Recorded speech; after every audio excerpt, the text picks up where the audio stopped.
Okay guys, I'm going to try to make this video as short as possible so get you in and out and get you to making your music as fast as possible. The thing we're going to be bridging is Sylenth, which is a 32-bit plugin. If you have other 32-bit plugins, this method should still work. But I'm going to show you how to bridge your 32-bit plugins to your 64-bit Ableton Live 9 or other 64-bit architect. So we're going to go into Google and type in JBridge. Click on the first one, Bridge for Windows, because this is a Windows tutorial. And if you have a Mac, you can click Mac. But just scroll down, click on Get the Trial, or buy it, or do whatever you want. Just get it. You want to right click on your desktop, make a new folder, call it Instruments. And then we're going to go inside that folder, make a new folder, and then we're going to call this one 32-bit. And then we're going to make a new folder, and then we're going to call this one 64-bit. And what we're doing is we're just keeping things nice and organized because Sylenth is an instrument, and we want to keep all of our downloaded instruments in a nice instrument folder, and we want to keep them separated from 32-bit instruments to 64-bit instruments. Inside our 64-bit instrument folder, we're going to make a new one, and we're going to call this one Bridge.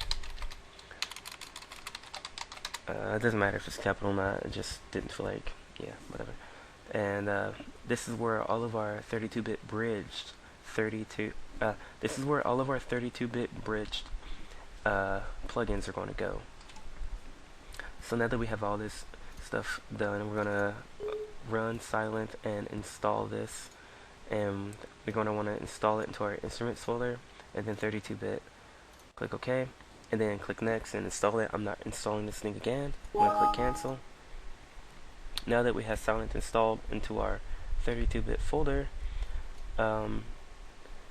if it doesn't work, or if you're using a Mac, you're going to need to download another application from the App Store called Easy Finder, because Macs hide a lot of files, and you won't be able to do this next part because Macs do that sometimes.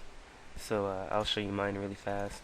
I put mine in my C drive, Instruments, VST plugins, 32-bit Sylenth, and I have all these presets and stuff like that too.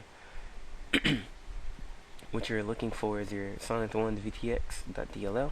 For Easy Finder on your Mac, you're going to want to type in .vst, and that's what you're going to be using. That's what you're going to need.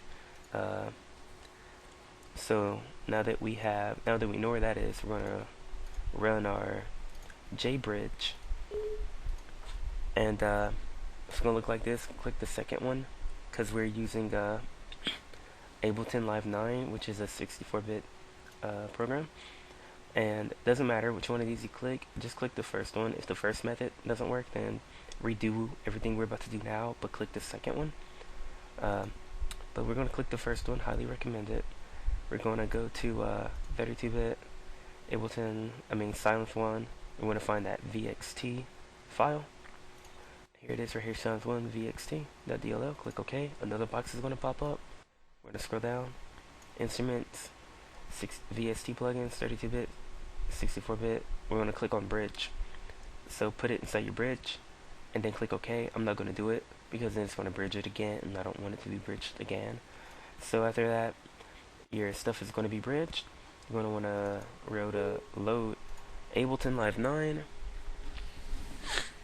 I'm tired. It's 3 o'clock in the morning. I just went in trying to make a new song, and spent like way too long on it, and only got like 12 seconds done. But options, preferences, file folder, click browse your VST plugins folder, because this is where all your plugins are. You got your 64 and 32 in there. Click cancel. Click rescan if you want a couple of times. If it doesn't work, then turn on your custom folder. And there it is, plugins, 64-bit bridge. You can drag and drop your Sylenth 1 to your MIDI track, and then you can play with it on your keyboard. If you have a MIDI controller, you can play it on that too.